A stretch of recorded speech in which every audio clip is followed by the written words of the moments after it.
In mathematics, a limit tells us what happens to a function as its input gets closer and closer to a certain value. Imagine a rocket ship approaching a planet. The limit would be like asking, what happens to the rocket's position as it gets closer and closer to the planet? Limits are fundamental to understanding how functions behave, especially when dealing with infinitely large or small quantities.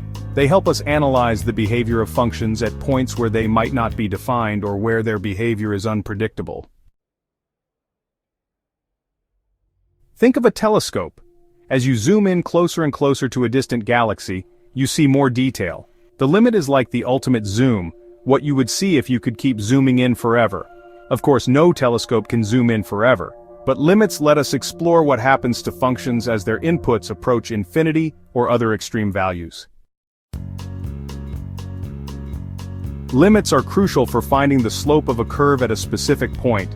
This is the essence of differentiation, a fundamental concept in calculus. Imagine drawing a line that just touches the curve at that one point, called a tangent line. The slope of this tangent line represents the instantaneous rate of change of the curve at that point. By using limits, we can find this slope with precision. One of the key ideas in limits is that we are interested in what happens as we get closer and closer to a value, but not necessarily what happens at that value itself. It's like walking towards a wall. You get closer and closer, but you don't actually have to hit it to understand where the wall is. This concept is important because sometimes a function might not be defined at the specific value we are interested in, but we can still learn a lot about its behavior by looking at what happens as we get closer.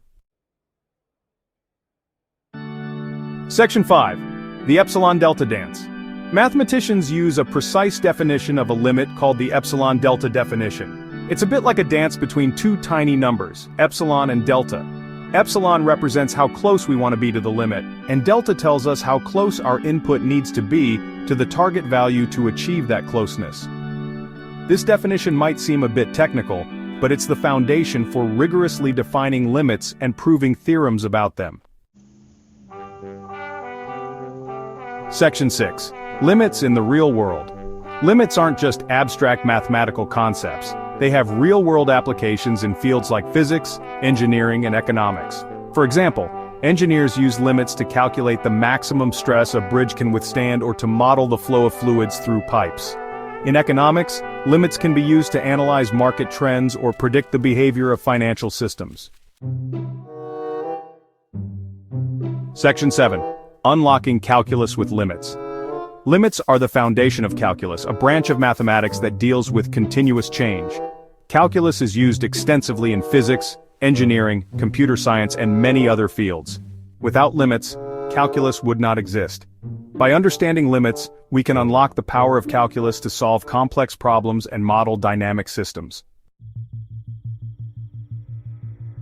Section 8. The power of infinity. Limits also allow us to explore the concept of infinity in a meaningful way.